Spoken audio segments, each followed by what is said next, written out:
We left off at the end of chapter 11, some very comforting words by Jesus about coming to him to find rest. In chapter 12, we start, and there's some questions about the Sabbath. Now, this is something that the Pharisees just really honed in on Jesus. And it's interesting, if you look at the times the Sabbath is mentioned in the New Testament, most of the times it's mentioned in the Gospels is over the issue of Jesus breaking the Sabbath. It seems like there was just always the lawyers, the Pharisees, the Sadducees, the legal people in the Jewish rulership were always coming accusing Jesus of breaking the Sabbath. And we find that same kind of thing here, and we begin with chapter 12. So we're looking at verse 14, chapter 12. Well, we'll start with just before that. Once again, Jesus has made a statement in verse 8, for the Son of Man is Lord of the Sabbath. So he's just saying, basically, people need to understand that the Sabbath wasn't made for man, but man wasn't made for the Sabbath, but the Sabbath was made for man. I just turned that around a little bit there. And once again, if we understood the Sabbath, it's an opportunity for rest. It wasn't even so much that's promoted today. Well, should we worship on the Sabbath only? Whatever. Well, you should worship every day. Sabbath was not necessarily even a day of worship so much as it was a day of rest. It was to cease from your own labors, and it was a picture of faith. When we cease from our own rest and we believe in God. That's why the Sabbath was so important to God, is that it's a picture of His operation, of Him fulfilling the salvation requirements that we needed, for Him of purchasing the price, not us being able to do it ourselves. We rest from our own works and we trust in His. And I did miss one scripture here I'd like to go back to in verse 7 of chapter 12. It says, but if you had known what this means, I desire compassion, or I desire mercy and not sacrifice, you would have not condemned the innocent. And so he's sitting here, he says, and it's setting the tone for what he's going to do. He's going to heal a guy that's got a withered hand. And he's saying, if you had known what this means, I desire mercy, I desire compassion, not sacrifice. I want you to live a life that reaches out in compassion and shows the love of God, not one that just meets certain outside requirements. And so, and he said, if you had known what this means. And so it's important. Another place says, go and learn what this means. I desire mercy, I desire compassion, and not sacrifice. And so it does go on here in verse 13. It says, this man, as Jesus tells him, he just questions the Pharisees and says, is it all right to do good on the Sabbath? Can you do good on the Sabbath? Or you just can't do anything. And so he questions them, and they don't answer. And he said to the man, stretch out your hand. And this man with a withered arm, the one thing he can't do if you got a withered arm is stretch it out. And so Jesus says, stretch it out. A lot of times he does that with us. He tells us to do the thing we can't do. I tell Moses to go and speak to all the people of Israel. He says, Lord, I can't speak. I stutter. Here he says, stretch out your hand. So he stretched it out, and it was restored to normal. And then in verse 14 is the amazing reaction by the Pharisees. They don't understand what this means. They don't understand that he desires compassion and not sacrifices. But the Pharisees went out and counseled together against him as to how they might destroy him. Because he healed a guy, but he healed it on the Sabbath. They can't even see what happened. They can't even understand. Here's this guy that, he can't even use his arm. And all of a sudden he can use it.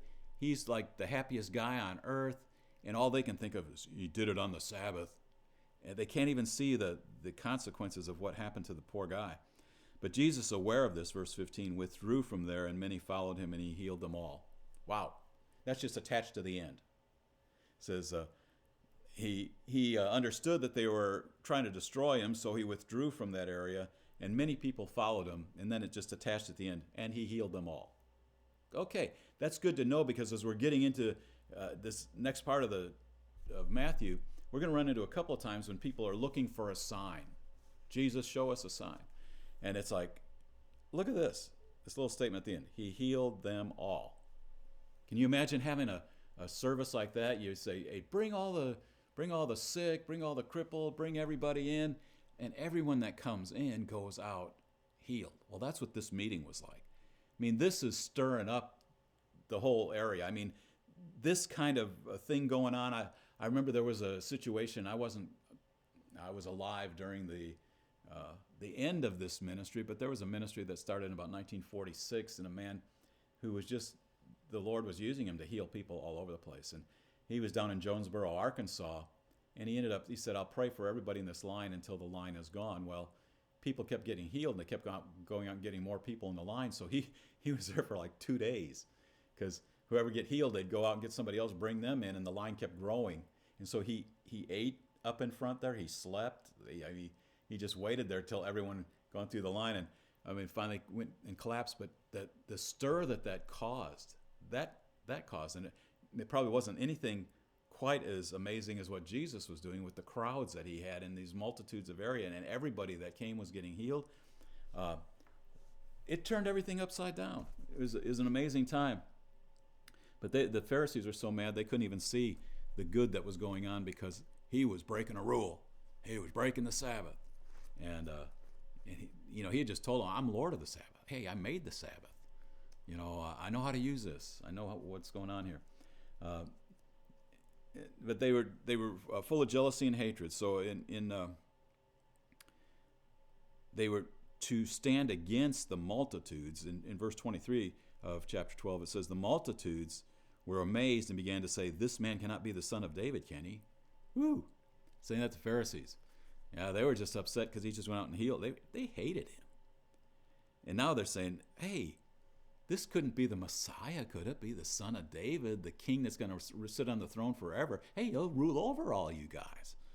What an offense to these guys. Said. But when the Pharisees heard it, they said, this man casts out demons only by Beelzebul, the ruler of the demons. Here Jesus is calling the ruler of the demons. He's calling him the big devil again. Great Satan, But anyway, so the Pharisees, their excuse was, he's got power, but it's not the right power.